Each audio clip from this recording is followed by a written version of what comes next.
So today I am going to explain tense and its kinds of sentence for class 12. So students, what is a sentence? इससे previous class में भी आप लोगों ने पढ़ा है सेंटेंस क्या होता है? A group of words that makes complete sense. Sentence क्या होता है? A group of words that makes complete sense. It's called a sentence. So क्या होना चाहिए? पहला एक ग्रुप होना चाहिए। किसका ग्रुप होना चाहिए? वर्ड्स का, पहली चीज। सेकंड, उनका कोई कंप्लीट सेंस होना चाहिए। अगर ये दोनों ही कंडीशन साथ में है तो हमको समझ में आ जाएगा कि ये सेंटेंस है। पर ग्रुप ऑफ वर्ड्स है पर उसका सेंस नहीं निकल पा रहा है कंप्लीट, तो वो सेंटेंस नहीं कह रहा है। सो सेंटेंस में जैसे एग्जांपल लेते हैं, मैंने कहा in the staff room, in the staff room.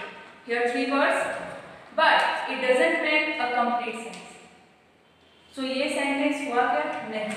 पर मैंने कहा स्टाफ रूम में टेबल पर बुक रखी है, स्टाफ रूम में टेबल पर बुक रखी है। Here is five group of words and it makes a complete sense. So student, sentence क्या होता है? ग्रुप ऑफ वर्ड्स जिसका कोई कंप्लीट सेंस हो। Example, my has sons neighbor to. यहाँ पर देखिए स्टूडेंट्स, यहाँ पर जो सेंटेंस लिखा है ग्रुप ऑफ वर्ड्स है, ये कोई सेंटेंस नहीं फॉर्म कर पा रहे क्योंकि ये प्रॉपर ऑर्डर में नहीं है। तो क्या ये सेंटेंस है? नो। अब इसी को हमने अरेंज किया, my neighbour has two sons. यहाँ पर जो ये ग्रुप ऑफ वर्ड्स है इसका कंप्लीट सेंस निकल पा रहा है, तो क्या ये सेंटेंस है? यस, ये सेंटेंस है। सेंटेंस में हमको थ्री रूल्स याद रखने हैं हमेशा। First is it make complete sense, उसका हमेशा कोई ना कोई कंप्लीट सेंस होना चाहिए जो भी आप सेंटेंस फॉर्म कर रहे हैं। Second, it begins with a capital letter, उसकी स्टार्टिंग जो होगी सेंटेंस की वो किससे होगी? कैपिटल लेटर से होगी। It ends with a full stop, उसका एंड किस चीज से होगा? फुल स्टॉप से। अगर वो क्वेश्चन है तो लास्ट में क्वेश्चन मार्क, और अगर वो एक्सक्लेमेटरी सेंटेंस है तो वो कौन सा मार्क लगेगा? उसमें एक्सक्लेमेशन मार्क लगेगा। Clear? Example, children are playing. Here see start with a capital letter, sentence is start with a capital letter, ends with a full stop and it makes a complete sense, so it's a sentence. Here how are you, it begins with a capital H and end with a question mark because it's a question, so it's a sentence. Third, what a horrible sight it was. Here it starts with a capital W and ends with an exclamation mark because it is a exclamatory sentence, so I am here put exclamation mark. Yes, so types of sentences. So students, अभी हम लोगों ने sentence के बारे में पढ़ा। क्या होता है sentence? A group of words that makes complete sense. अब जो सेंटेंस ऐसा ग्रुप जिसके कुछ कंप्लीट सेंस है, उसमें भी कुछ टाइप्स हैं। कौन से टाइप्स हैं? फर्स्ट इज असर्टिव और डिक्लेरेटिव सेंटेंस। ऐसे सेंटेंस जो किसी चीज के बारे में डिक्लेयर करते हैं, वो किस कैटेगरी में आएंगे? फर्स्ट कैटेगरी में। सेकेंड है इंपेरेटिव सेंटेंस। इंपेरेटिव सेंटेंस में हम लोगों को थ्री ऐसी थिंग्स है जो जिससे हम लोगों को सेंटेंस आइडेंटिफाई करने में हेल्प होती है। First command, second request and third is direction. Third is interrogative. इसमें हम आपसे कोई क्वेश्चन पूछ रहे हैं, वो किस कैटेगरी में आएंगे? इंट्रोगेटिव सेंटेंसेस में आएंगे। लास्ट है एक्सक्लेमेटरी सेंटेंस। ऐसे सेंटेंस जिसमें हम अपनी फीलिंग्स को एक्सप्रेस कर रहे हैं, वो इस कैटेगरी में आएंगे। अब इसके बारे में डिटेल में पढ़ते हैं। असर्टिव और डिक्लेरेटिव सेंटेंसेस, ऐसे सेंटेंस जो किसी फैक्ट को बताते हैं और एंड डिक्लेयर समथिंग, किसी चीज को डिक्लेयर करते हैं। जैसे कि हम एग्जांपल लेते हैं, water freezes at 0 degree Celsius. So ये हमें क्या बता रहा है कि जो पानी है वो 0 डिग्री सेल्सियस पे फ्रीज हो जाता है। सेकेंड है इंपेरेटिव सेंटेंस। ऐसे सेंटेंसेस जिसको हम अगर किसी की ने हमें कमांड दी है, किसी से रिक्वेस्ट करी है और किसी इंस्ट्रक्शंस को हमको बताया गया है, तो वो कौन सी कैटेगरी में आएंगे? इंपेरेटिव।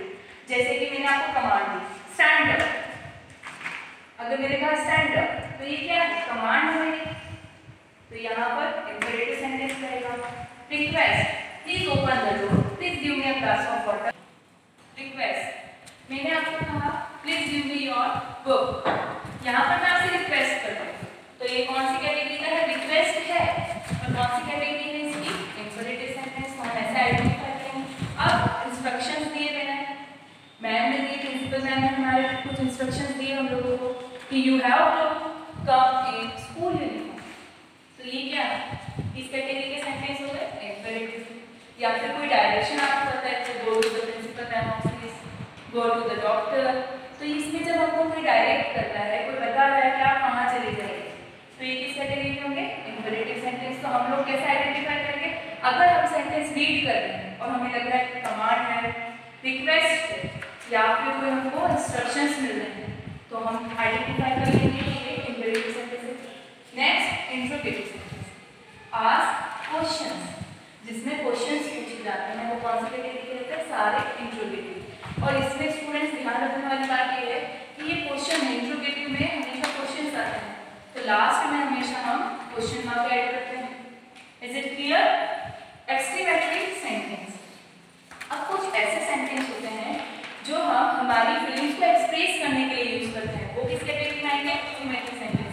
एक्सप्रेस जॉय और स्ट्रॉन्ग फीलिंग्स, जब हम खुश होते हैं तब हम यूज करते हैं, like you say hurray, we won the match, तो ये क्या है, यहाँ पर हुर्रे वर्ड के बाद हम एक्सक्लेमेशन मार्क क्यों लगाते हैं, क्योंकि ये हमारी फीलिंग्स को एक्सप्रेस कर रहे हैं। तो ऐसे सेंटेंसेस के एंड में या ऐसे वर्ड्स जो एक्सक्लेमेटरी सेंटेंस के अंदर आते हैं, उसके बाद हम लास्ट में एक्सक्लेमेटरी मार्क पुट करते हैं। Is it clear? So students, here is 6 sentences. So identify which sentence belongs to which category of the sentence. First is stop talking now. So which category this sentence belongs to? Here, stop talking now. Here someone giving a command, so it's belong to imperative sentence.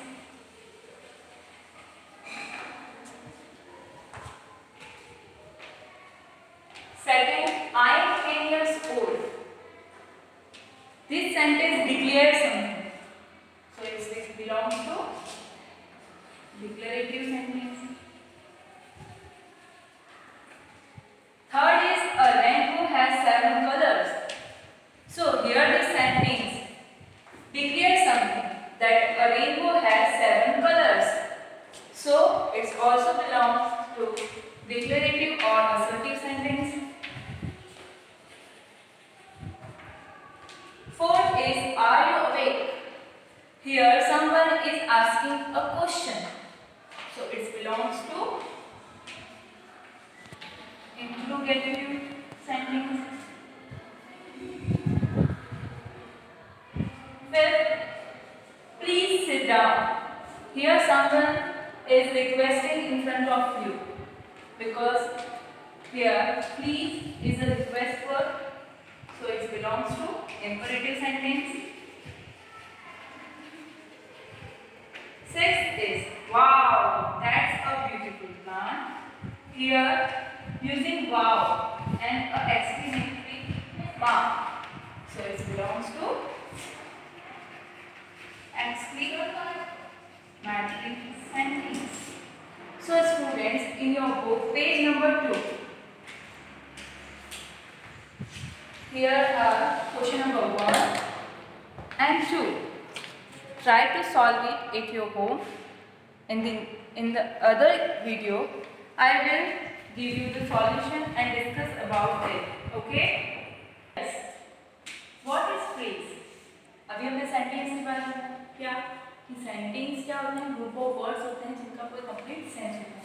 अब phrase क्या होता है, a group of words, group तो होगा words का, that does not have a subject or a verb, जिसकी पास ना तो सब्जेक्ट होगा ना कोई वर्ब होगा। वर्ब भी 2 टाइप्स की होती है, मैंने प्रीवियस क्लास में बताया, एक एक्शन वर्ब और एक हेल्पिंग वर्ब। तो ना तो उसमें सब्जेक्ट होगा ऐसा कोई ऐसे ग्रुप ऑफ करना है जिसमें ना तो सब्जेक्ट हो ना कोई वर्ब हो, तो वो क्या कहलाता है? फ्रेज कहलाता है। A phrase makes some sense but not complete sense. जो फ्रेज होता है उसका कुछ ना कुछ सेंस जरूर निकलता है बट उसका कोई कंप्लीट सेंस नहीं होता है। सो स्टूडेंट्स एक्सरसाइज सॉल्व करते हैं और आइडेंटिफाई करते हैं कौन से फ्रेज है और कौन से sentence. Write that these are sentences और फ्रेज। सेंटेंस है कि फ्रेज है, आइडेंटिफाई। इन द पॉइंट यहाँ पर ग्रुप ऑफ वर्ड्स है पर और इसका कुछ सेंस नहीं निकलता इन द पॉइंट पॉइंट में, पर क्या कंप्लीट सेंस दे रहा है? No. So it's a phrase.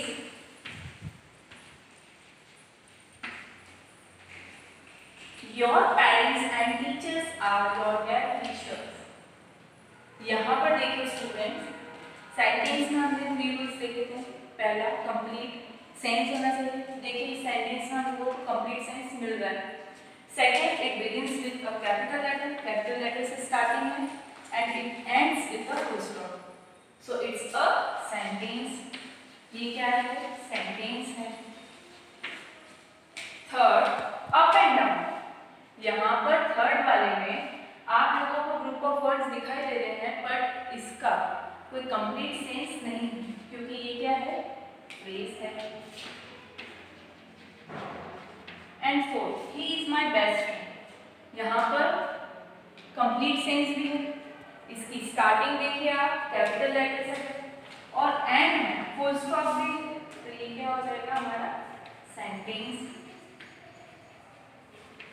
Student आपकी बुक में पेज नंबर 4 पर क्वेश्चन नंबर 3 है। इसकी एक्सरसाइज आपको सॉल्व करने का ट्राई करना है। ओके